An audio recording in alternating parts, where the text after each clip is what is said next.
을 통해서 말씀은 능력과 축복의 길입니다. 이와 같은 제목으로 말씀을 나누겠습니다.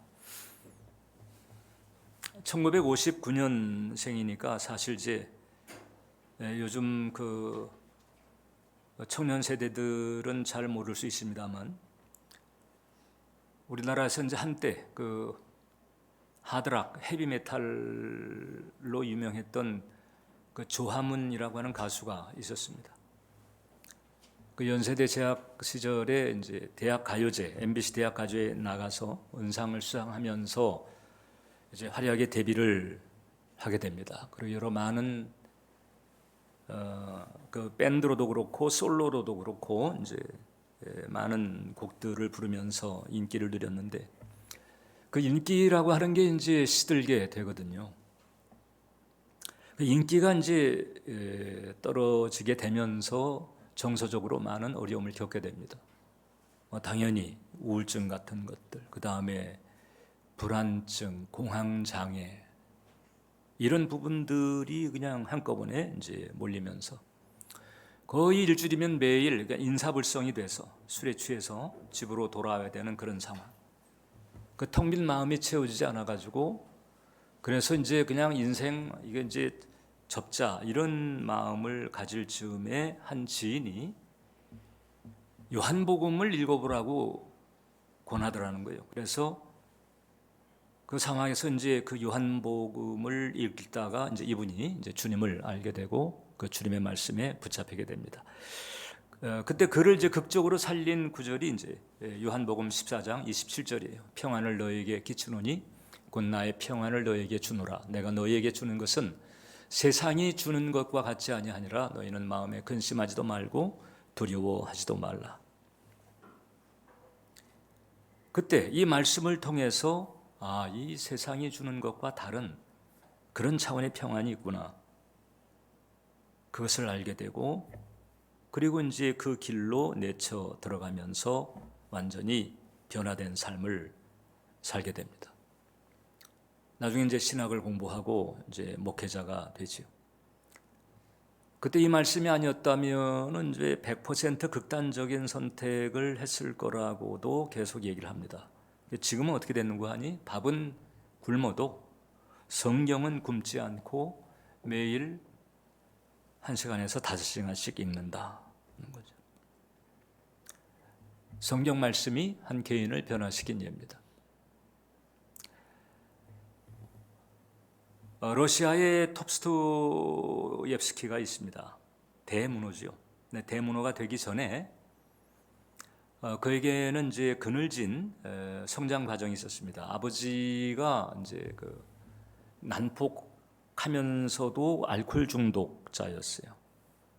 그래서 이제 그 땅을 사가지고 소작을 주는데 그 농노들을 너무 심하게 비인간적으로 이렇게 다루다가 그만 이 농노들이 이제 그 도스토옙스키의 부친을 죽이게 됩니다. 그러니까 16살 때인데 그냥 눈앞에서 자기 아버지가 농노들의 그 삽질에 의해서 처참하게 죽임당하는 모습을 보게 되는 거예요. 그러니까 얼마나 그 충격이 됐겠어요. 그래서 그때 이제 그 간질병이 도지게 됩니다. 그 간질병은 평생 도스토옙스키를 이제 괴롭히는 지병이 됩니다. 이제 그러다가 이제 그 28세 때 사회 운동하다가 반역죄로 체포가 돼서 사형당할 뻔하다가 이제 유배가 되게 됩니다. 시베리아로 유배가 되게 되는데 그 시베리아를 향해서 먼 길을 가는 중에 이제 중간에 한 작은 역에 이제 머물렀을 때 그 시베리아로 유배당하는 사람들에게 이제 복음을 전하는 그런 그 사람들이 있었는데, 그러니까 이제 러시아 군의 그 한 장교의 아내인데 그 아내가 열차에 있는 도스토옙스키에 와가지고 신약성경, 조그만 신약성경을 이제 전해주는 거예요. 이것을 꼭 읽으라고. 시리아의 그 음츠크라고 하는 곳에 가서 이제 유형 생활을 하게 되는데, 도스토옙스키가 그때서부터 한 일이 그 신약 성경을 독파하는 것이었습니다. 말로만 들었던 그 기독교, 성경 혹은 예수, 이제는 이제 그 실체를 이 성경을 통해서 접하게 된 거죠. 그래서 그 성경을 독파를 하게 됩니다. 그 성경을 읽는 과정에서 이 도스토옙스키 역시 소망의 빛을 보게 되는 거예요. 아직까지 여전히 유형 생활이었지만은 그는 이제 형에게 보낸 편지 가운데서 이제 이런 문구를 적어 보냅니다. 형, 난 다시 태어나 최고에 이를 겁니다. 간질병 환자입니다. 반역죄로 지금 시베리아의 유형 생활을 당하고 있습니다. 앞으로 뭐가 어떻게 돌아갈는지 아무리 생각해도 이게 좋게 되리라고 생각하기 어려운 그런 상황인데, 도스토옙스키는 이제 뭔가가 이제 느껴진 거예요. 나는 여기서 다시 태어나서 최고에 이를 겁니다. 그리고 그가 얘기한 대로 그는 세계 최고의 문호가 나중에 되는 거잖아요. 성경 말씀이 이렇게 한 영혼 한 영혼을 변화시킵니다. 이게 이제 한 영혼뿐만 아니라 한 민족 그리고 나라를 변화시키는 예도 허다합니다. 여러분, 이 게르만족은 우리의 로마 제국의 역사를 보게 되면 로마 제국의 커다란 숙제 중에 하나였습니다. 털옷 입고 그 다음에 도끼 들고 다니면서 이렇게 살고 있는 저 야만족, 그 야만족을 정복해야 된다. 이게 로마 제국의 숙제였잖아요. 사실상 이제 그 시저가 이제 그 숙제를 풀어놓은 셈이기도 한데, 근데 어떻든 그 야만족이었던 그 이 게르만족, 이 북독일 평원을 중심으로 해서 사실상 중앙 유럽을 지배하던 야만족이었습니다. 그런데 4세기경서부터 거기에, 즉 이제 초대교회가 자리를 잡게 되면서부터 거기에 선교사들이 가게 되고 성경 말씀이 전파되기 시작합니다. 그리고 4세기에는 그 울필라스 주교라고 하는 사람을 통해 가지고 성경이 본격적으로 이제 이 게르만 사람들에게 보급이 되고, 그리고 이 기독교의 진리가 전파되기 시작합니다. 그러면서 거대한 변화가 일어나. 복음이 전해지게 된 지 한 300~400년 뒤가 되면서 야만족이었던 이 게르만 민족은 이제 이 프랑크 왕국이라고 하는 어엿한 나라를 세우면서 이 거대한 문화 변화를 일으키게 됩니다. 그리고는 이내 유럽의 중심 세력이 되게 되고, 그때서부터 뭐 신성 로마 제국이라든지 이런 영향력을 미치면서 계속해서 유럽의 정치 사회를 지도하는 지도적인 민족이 됐어요. 지금도 마찬가지죠. 지금 유럽에서는 독일이 가장 지도적인 그런 나라이기도 합니다. 성경 때문에 변화된 나라입니다. 1620년 11월 11일에 영국의 청교도들을 태운 메이플라워가 미국 동부 매사추세츠에 도착을 합니다. 그리고 이제 그곳에 정착촌을 세워가지고 거기서부터 자리를 잡고 생활을 해 나가기 시작합니다. 그 당시에 미국 땅에는 그 인디안 원주민들이 있었잖아요. 그 와마노아그족을 비롯한 다양한 그 인디안 족속들이 자리를 잡고 그냥 자연시인을 섬기고 토속 신앙을 가지고 사냥하고 뭐 이런 이제 땅이었습니다. 여기에 이제 이 청교도들은 영국 국교회의 핍박을 피해서 개신교 신앙을 마음껏 그 신앙으로 살아보고자, 즉 말씀 중심의 신앙이죠. 이 카톨릭이나 영국 국교회의 핍박을 피해서 말씀 중심으로 신앙생활을 해보자.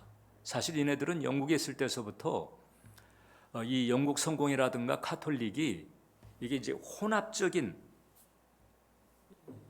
이질적인 그런 요소들이 혼합된 이런 것으로 보고 말씀으로 우리 기독교 신앙을 정화해야 된다. purify.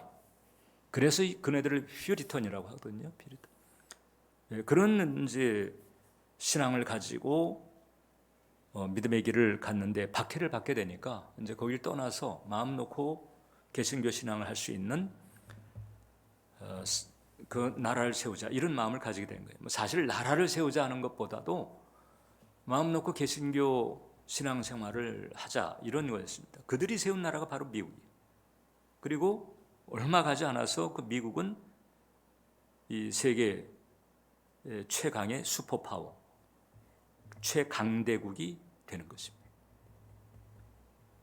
그러니까 뭐 지금 우리가 볼 때 여러 가지 문제점들이 많이 있긴 하지만은 그러나 여전히 비율적으로 보게 되면은 하나님을 잘 섬기는 사람들이 가장 많은, 그리고 하나님을 잘 섬기려고 애를 쓰는, 저는 제가 볼 때는 하나님 미국을 사랑할 수밖에 없는 요소가 분명히 있다고 생각합니다.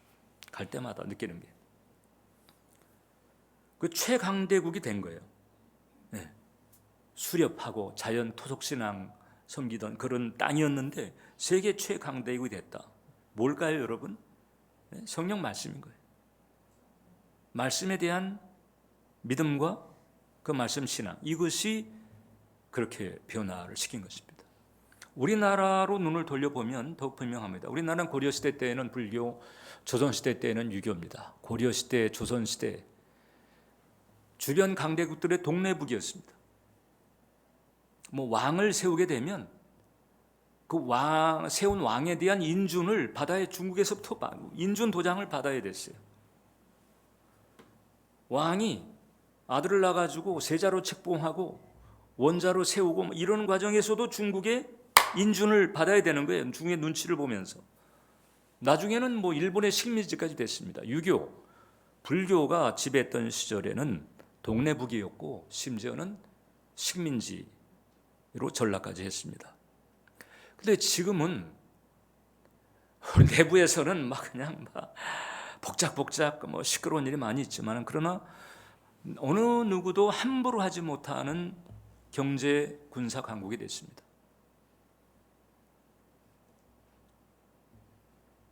어떻게 이렇게 됐을까?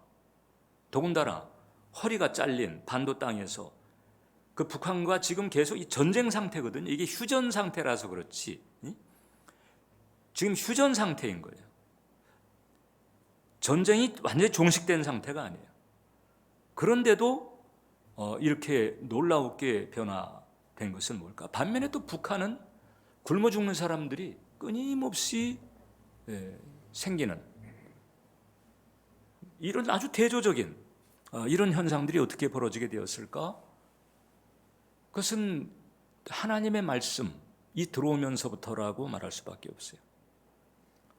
이 땅에 복음이 들어오게 되면서부터 달라져요. 그리고 우리 한국이 아주 경제적으로 급성장하고 군사적으로 강해지게 된 그런 그 시기를 보게 되면 세계 유례 없는 교회 부흥기와 딱 겹쳐지게 되는 거죠. 하나님의 말씀, 복음이 들어오면서 우리나라도 달라졌다. 복음은 이렇게 달라져. 이건 현실적으로, 역사적으로, 세계사적으로 나타난 분명한 예입니다. 성경 말씀은 그래서 자연인을 하나님의 사람이 되게 만들고, 그 다음에 오늘 우리가 읽은 말씀처럼 그 하나님의 사람을 온전하게 하고 그 하나님의 사람으로 하여금 모든 선한 일을 행할 능력을 갖추게 한다. 이게 바로 하나님 말씀이 우리에게 주는 축복입니다. 하나님 말씀이 도대체 어떤 식으로 그와 같은 일이 일어나게 만드는 것일까? 왜 하나님 말씀은 들어가면 그 사람이 변화가 되고 그 나라가, 그 민족이 변화가 되는가? 몇 가지가 있습니다. 5가지를 보면 첫 번째가 있는데 함께 읽겠습니다.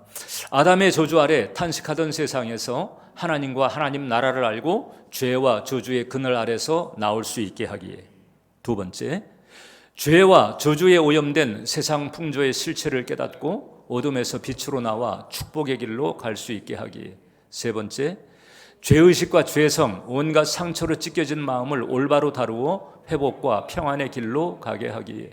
네 번째, 찰나적인 것과 영원한 것을 구별하고 썩어질 것과 영생에 속한 것을 분별하여 진리로 사는 영적, 정서적 안정감을 누리게 하기에. 다섯 번째, 말씀으로 정화된 마음을 가짐으로 하나님과 마음이 합한 사람이 되어 하나님의 도우심을 받는 능력의 길이 열리기에. 말씀이 이런 축복을 주는 거예요. 말씀을 제대로 붙잡을 때는 이와 같은 축복들이 작동한다. 그래서 이 말씀은 진지하게 말씀을 붙잡는 사람의 내면에서부터 아주 치밀하게 그리고 아주 치열하게 작동을 합니다. 어떤 식으로 작동하는가 하니 히브리서 4장 12절을 보니까 하나님 말씀은 살아있고 활력이 있어 좌우에 널선 어떤 검보다도 예리하여 혼과 영과 및 관절과 골수를 찔러 쪼개기까지 하며 또 마음의 생각과 뜻을 판단하나니.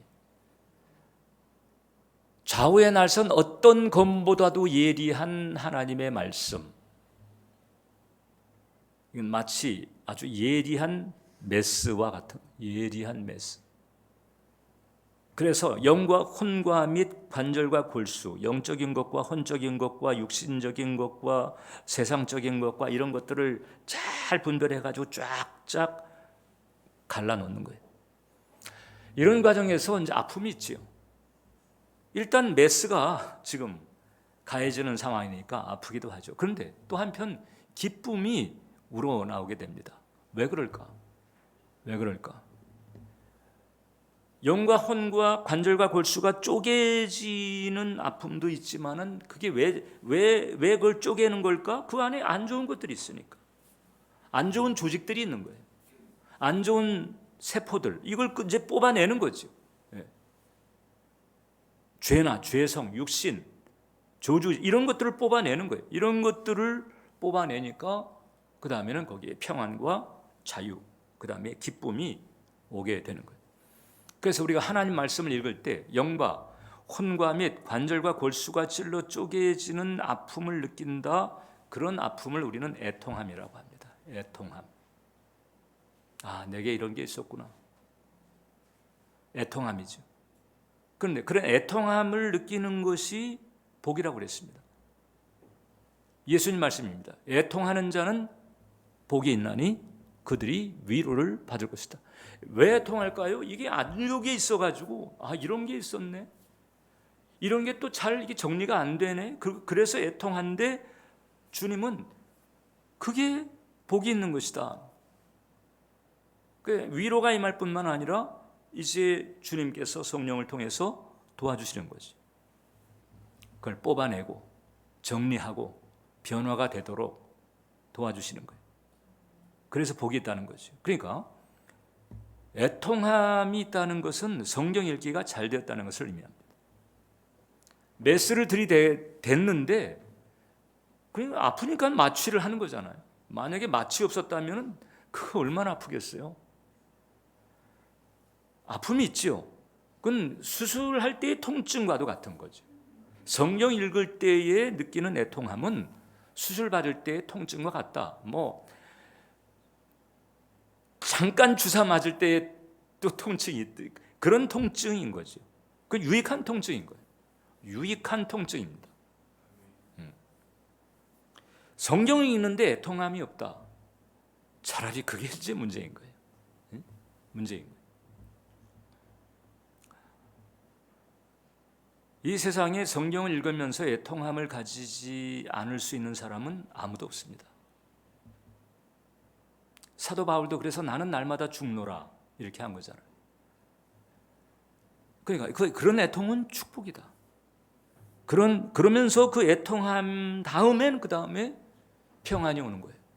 왜? 안 좋은 게 떨어져 나갔으니까. 안 좋은 걸 뽑아냈으니까 평안이 오고 감사가 기쁨이 흐르는 은혜가 임하죠. 그래서 성경을 읽으면서 애통함과 그 다음에 감사와 기쁨 이런 소위 이 양가 감정인데 이 양가 감정이 일어나는 이 은혜가 축복인 것이다. 이런 성경 읽기가 최고인 거예요. 이런 성경 읽기가 있을 때 그 성경 읽기가 이제 나를 변화시키고 나에게 하나님 나라가 임하게 하고 나의 인생, 나의 운명, 나의 환경을 바꾸는 거지. 하나님의 성령께서 그 성경 말씀이 이 사람에게 진정한 변화를 일으키게 할 때에는 바로 이 애통함과 함께 감사, 기쁨이 병행되게 하신다. 이런 성경 읽기를 가야 되는 거예요. 그리고 이 같은 마음을 가지고 우리가 말씀을 가까이 하고 말씀을 읽고 말씀을 묵상하며 그 은혜에 빠지는 길을 가야 하는 것입니다. 전에도 제가 한번 여러분들에게 소개한 적이 있어요.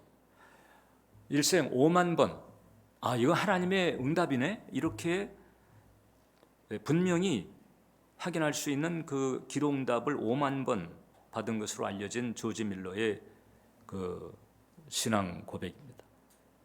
조지 밀러가 이제 이런 고백을 한 적이 있어요. 지금까지 저는 최소한 10년 이상 아침에 일어나서 바로 기도하는 습관이 있었습니다. 그러나 이제 제가 해야 하는 가장 중요한 일이 있는데 하나님 말씀을 읽는 일과 그것을 묵상하는 일에 자신을 드리는 것임을 알게 되었습니다. 자, 아침에 바로 일어나 가지고 기도하는 거 이게 쉬운 일은 아니에요. 그거 못하는 크리스찬들도 적지가 않습니다. 근데 이 바로 기도하는 이 습관을 가지고 애를 썼지만 이게 이 조지 밀러에게 평안이나 믿음을 주지 못했다는 거예요.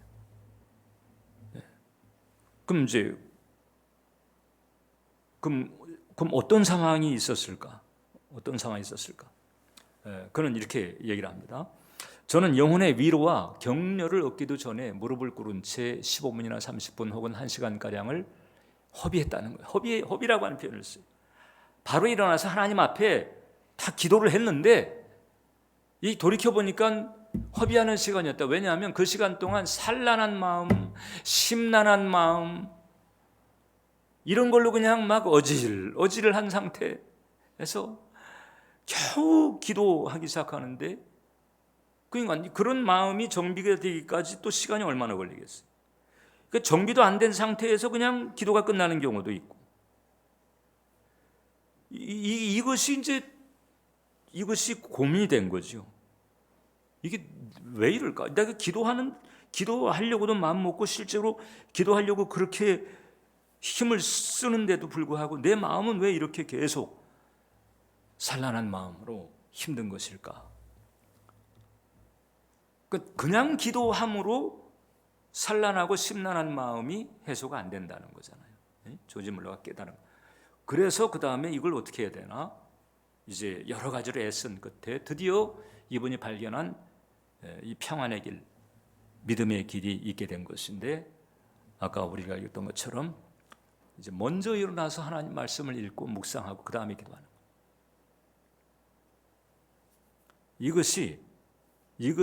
이것이 그로 하여금 이제 하나님의 말씀에 대한 온전한 믿음 그리고 주님과의 체험적인 교통을 가지게 했다. 그리고 실제로 이 레벨에 들어갔을 때 비로소 기도한 대로 응답받는 소위 5만 번 기도 응답의 페이스로 들어갔다는 거잖아요. 그 전에는 애만 썼던 거예요. 틀림없이 주님 생각하고 기도했는데 본인의 표현에 의하면은 허비했다. 그러니까 기도하는 모양만 있었지 사실상 주님과의 만남도 없고 주님의 임재도 없는, 그래서 실제적으로는 허비한 것과 다를 바 없는 그런 시간을 보냈다는 거죠. 그런데 말씀을 읽고 묵상하는 이 시간을 먼저 가지면서 주님을 인격적으로 의식하려고 하고 그리고 주님의 뜻을 마음을 헤아리려고 하고 이제 이런 과정이 그로 하여금 주님과의 사이에 체험적인 교통과 함께 순전한 믿음을, 반석 같은 믿음을 가지게 한 것이다 는 거잖아요. 우리는 조지 밀러 할 때 그냥 기도를 생각하는데 정작 조지 밀러는 그 능력 기도에 들어가기 전에 먼저 말씀에 빠지는 시간 있었다는 거잖아요. 그게 아니었다면 계속 사실상 허비하는 것과 다를 바 없는, 우리들이 그런 전과자잖아요. 허비하는 것과 다를 바 없는, 그냥 기도 시간만 가진 거지 진짜 기도는 되지 않았던 이런 수준을 계속 벗어나지 못하는 거죠. 언제? 말씀을 먼저 붙들지 않을 때, 말씀에 먼저 빠지지 않을 때 그랬다는 거예요. 자, 그러니까 이게 하나님도 모르고 기도도 안 하던 시절에 비추어 보면 이제 하나님도 알고 예배 자리에 올 줄도 알고 기도하려고 하는 것, 이게 많은 변화니까, 그러니까 이 변화만 놓고 그냥 이 변화만 해도 되다는 거잖아요. 그래서 계속 기도의 자리에 가가지고 기도하지만은, 그러나 이 조지 밀러처럼 사실상은 시간을 허비하는 것에 불과한 이런 상황들이 적지 않다라고 하는 거죠. 그러니까 이 조지 밀러의 능력 기도의 비결은요, 기도를 얼마나 했느냐 이게 아니고, 어떻게 그 능력 기도의 레벨에 들어갔느냐. 조지 밀러는 정작 말씀을 읽고 묵상하는 일에 내 자신을 드리는 것, 이것이 가장 중요한 일이다. 가장 중요한 일이다. 이것을 말하고 있다. 그래서 우리가 이렇듯 이제 말씀을 읽고 묵상하며 말씀에 빠지는 길을 가는 것이 대단히 중요하고 우리 신앙에 결정적이다. 그렇지 않으면 애만 쓰는 수준을 평생 벗어나기도 쉽지가 않다는 거예요. 자, 이것을 이제 우리가 변화시키려면 어떻게 되느냐? 이제 말씀을 우리가 대하는 시간을 가져야 되는데, 그러려면 습관의 리모델링이 필요합니다. 습관의 리모델링. 시간의 습관 혹은 내면의 습관, 이런 습관의 리모델링을 하지 않으면 성경 읽기, 이와 같은 성경 읽기, 애통함과 함께 기쁨이나 감사가 병행되는 이런 성경 읽기 가지기가 쉽지가 않다. 왜냐하면 이제까지 하던 거 그대로 다 하면서 그 다음에 이제 성경을 몇 장 읽고 이제 몇 독을 해내야지. 이제까지 하던 거 그대로 일정의 리모델링 없이 그냥 마음만 성경 1독, 2독 결심한다고 해가지고 될까요? 천만에. 저는 뭐 수도 없이 저 자신도 그렇고 제가 목회하면서 직간접적으로 반의 반독도 힘들어요. 그러니까 뭐 하나를 비우고 성경 읽기와 묵상을 집어넣어야 되는 거예요. 이게 이제 수험생들이 수험 기간이 들어갔다 하게 되면 어떻게 돼요? 이제 다른 거 다 접어놓고 그냥 입시 공부에 올인을 하잖아요. 그러지 않으면은 뭐 수능에서부터 뭐 대입에서부터 이게 제대로 될 수가 없는 거예요. 이런 것과 같은 리모델링이 필요하다. 자, 그럼 수험생들은 뭐 좋은 대학에 들어가려고 하고 그다음에 좋은 직장에 가려고 하는 거잖아요. 여러분, 우리의 성경 읽기를 통해서 우리에게 열려지는 세계는 좋은 대학이나 좋은 직장 정도가 아닌 거예요, 여러분. 그 이상입니다. 믿으시나요? 그 이상인 거예요. 그러면 좋은 대학 가고 좋은 직장 들어가기 위해서도 시간을 비우고 거기에 필요한 것을 이렇게 대체하면서 준비를 한다고 한다면 좋은 직장이나 좋은 뭐 대학 정도가 아니라 그 이상 되는 그 하나님의 나라의 영역, 그 은총의 영역에 들어가는 이 일을 위해서 리모델링을 당연히 해야 되는 것이거든요. 어떤 경우는요, 뭐 딱히 하는 것도 없어요. 뭐 그 시간에 뭐 딱히 하는 것도 없어. 그냥 멍 때림이야. 그냥 멍 때림으로 그냥 시간을 또 소일합니다. 이 멍 때림과 같이 혹은 뭐 그냥 뭐 무슨 뭐 유튜브를 본다든지 뭐 그냥 킬링 타임 하는 이 멍 때림 킬링 타임, 요것도 습관이에요. 요것도 습관이에요. 그건 세상성에서 오는 습관이에요. 아무것도 아닌 것 같지만 실제로 세상성이 자리를 잡은 거예요. 영성을 밀어내고 세상성이 자리를 잡았다니까. 그것도 리모델링을 해야 되는 거죠. 그래서 이 시간의 재배치, 습관의 재배치, 이것을 하지 않으면 조지 밀러 동네 들어가기가 쉽지가 않다. 그러나 그것만 되면 들어갈 수 있다는 거죠. 예? 여러분, 그것만 되면 들어갈 수가 있다. 예? 조지 밀러의 간증이 내 간증이 될 수가 있다. 그런 거잖아요. 현실 역사가 증명하잖아요. 성경 말씀이 들어갔을 때 개인이 달라지고 나라나 민족이 달라지고. 왜냐하면 성경 말씀 들어가니까 온전케 되고 선한 일을 행하는 능력이 임하고, 그러니까 삶이 달라지는 거예요. 목사님, 전 교회 참 오랜 동안 다녔는데 왜 저 삶은 변화가 없나요? 그 한번 뒤집어 보면 어김없이 진단이 나옵니다. 어김없이 진단이 나와요. 교회를 다녔지 성경 말씀을 진지하게 파고들고 붙들고 거기 빠지 이런 게 없어요. 그런 게 있으면은 그럴 수가 없어요. 성경 말씀을 지속적으로 붙들고 그 안에 들어가면 틀림없이 하나님의 약속은 이루어집니다. 온전하게 되고 선한 일을 행할 수 있는 능력을 받게 되고, 그런 은혜가 임하는 거예요. 아니, 현실 역사가 증명하잖아요. 여러분들에게 말씀드린 것처럼.